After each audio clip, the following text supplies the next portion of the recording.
Donc à partir de cette représentation schématique d'une économie, je vais baisser un peu, voilà. Donc à partir de cette représentation schématique d'une économie, on va essayer de retrouver un certain nombre de grands équilibres.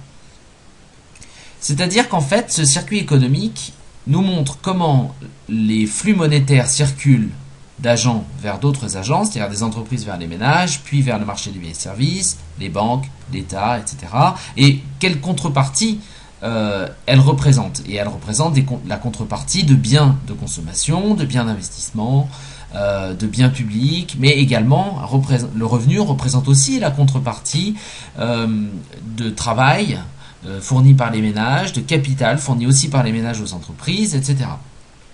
Donc le circuit, effectivement, c'est quelque chose qui tourne. Alors, je rappelle la première chose, qui est que le produit, la valeur de la production marchande, Y, dans le cas du circuit économique, donc la valeur de la production marchande, Y, est forcément égale à la valeur du revenu. Et à partir de maintenant, j'utiliserai, comme je l'ai dit dans d'autres vidéos, de manière indifférenciée, le terme produit ou revenu. Et j'utiliserai pour représenter ça Y. Donc R, on l'oublie, c'est fini. Qu'est-ce qu'on peut en déduire sur le circuit économique? Comme c'est un circuit avec des flux qui circulent, c'est un peu comme le corps humain d'une certaine manière. C'est-à-dire qu'on peut prendre le pouls à différents endroits du circuit et comprendre comment se forme et se distribue le revenu national et donc le produit national, c'est la même chose. Ce qui fait qu'en fait, pour mesurer le produit national, on a différentes approches, puisque le produit national et le revenu représentent différentes choses et circulent de différentes manières. On peut donc, en fonction de là où on prend le pouls de notre circuit, avoir différentes façons de mesurer la même chose, puisque au final, c'est le même revenu qui circule. Alors, on a trois approches principales. Dans la mesure du PIB. Donc, on a trois approches du revenu. Quelles sont-elles? La première approche, c'est l'approche en termes de revenus, ou l'approche par les revenus, c'est pareil. Qu'est-ce que c'est que cette approche en termes de revenus? Eh bien, c'est exactement ce qu'on a dit tout à l'heure, c'est-à-dire que la valeur des biens produits et échangés sur le marché, c'est égal à l'intégralité des revenus distribués dans un pays. Alors ici, comment on le voit? Eh bien, regardez ce circuit économique, on voit que ce qui est produit par les entreprises ici, la valeur de la production de ces biens fait nécessairement l'objet d'un revenu distribué aux ménages. Regardez, les ménages proposent du capital, du travail et éventuellement de la terre, et les entreprises en échange distribuent des salaires, des profits, de la rente. Donc l'intégralité du PIB, il est là. Si on veut le mesurer, on peut le mesurer comme ça, c'est-à-dire ce qui sort de toutes les entreprises en tant que revenu distribué aux ménages. Donc ici, on a une mesure du PIB. La valeur de la production marchande de toutes ces entreprises est forcément égale à l'intégralité des salaires, grand W, plus l'intégralité des profits, plus l'intégralité de la rente. Si on ajoute la rente, et comme je l'ai dit dans l'autre vidéo, si vous ne voulez pas parler de la rente, c'est pas grave, on n'en parle pas. Et le revenu, c'est donc l'intégralité des salaires et profits. Donc ça, c'est la première approche synthétique. Vous prenez le pouls ici, et ce qui rentre chez les ménages, là, c'est l'intégralité des revenus qui sont distribués par les entreprises en contrepartie de travail, de capital et de terre.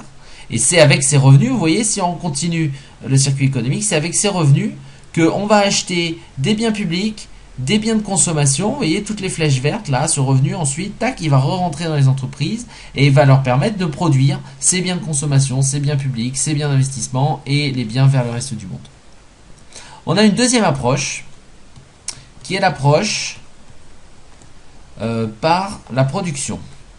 Et donc cette approche par la production, qu'est-ce que c'est? Eh bien c'est simplement essayer de comprendre, donc on reprend cette égalité là en fait, ici, on reprend cette égalité-là, de comprendre ce que c'est que le produit des entreprises, la production des entreprises. Qu'est-ce que c'est? C'est le PIB. Qu'est-ce que c'est exactement que ce PIB? Eh bien, en fait, ce PIB, ce produit national, c'est l'ensemble, c'est la valeur de tous les biens finaux produits en une année En général, on décompose par année, mais en fait, on pourrait calculer des PIB trimestriels. Là, je mets en une année, mais en fait, c'est arbitraire. Vous pourriez choisir une autre décomposition. Donc, l'ensemble de tous les biens finaux produits en une année sur un territoire. Et donc, pourquoi est-ce que c'est la valeur de tous les biens finaux? Parce que là, on s'intéresse effectivement à la création de richesse, la création de revenus. C'est-à-dire qu'on ne prend pas en compte les consommations intermédiaires. On ne les prend pas en compte. Pourquoi on ne prend pas en compte les consommations intermédiaires? Eh bien, tout simplement parce que si on prenait en compte la valeur des consommations intermédiaires, dans le prix d'un bien final, c'est-à-dire en fait, un bien final c'est quoi?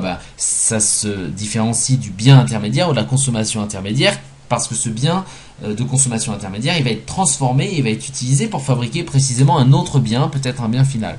Donc le prix d'un bien final, qu'est-ce que c'est? Il englobe les coûts. Donc comme il englobe les coûts, il englobe aussi la valeur. Alors ça englobe, c'est pas exactement égal, mais ça englobe les coûts de production, puisque le prix d'un bien forcément est supérieur au coût de production, sinon les entreprises sont faillites.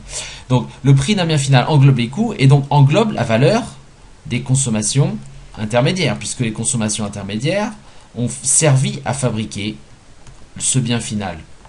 Donc si on devait compter les consommations intermédiaires et compter aussi la valeur des biens finaux, on aurait double comptage, puisque dans le prix et dans la valeur du bien final, on englobe les coûts et donc forcément la valeur englobe déjà le prix, comporte déjà le prix des consommations intermédiaires. Donc le PIB, ce qu'on mesure ici, c'est les revenus, on l'a dit, et ici ça c'est l'ensemble, la valeur de tous les biens finaux destinés à être consommés, destinés à être investis, destinés à être des services publics ou des biens publics ou vers le reste du monde, mais ce sont des biens finaux, ce ne sont pas des consommations intermédiaires. Les consommations intermédiaires des entreprises vers les entreprises, vous voyez, elles seraient à l'intérieur et elles ne sortent pas de ce patatoïde-là. Alors, c'est soit la valeur de tous les biens finaux, ou alors, si on veut s'intéresser à la production de tous les biens, il faut dire que ce produit, c'est donc égal à la somme des valeurs ajoutées de tous les biens.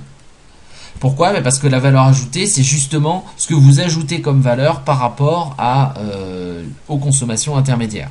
Donc, soit vous considérez tous les biens et vous dites que le PIB, c'est la somme des valeurs ajoutées, soit vous dites, ce qui revient au même, que c'est la valeur des biens finaux. Donc ça, c'est la même chose. Voilà, donc ça, c'est la deuxième approche, l'approche par la production.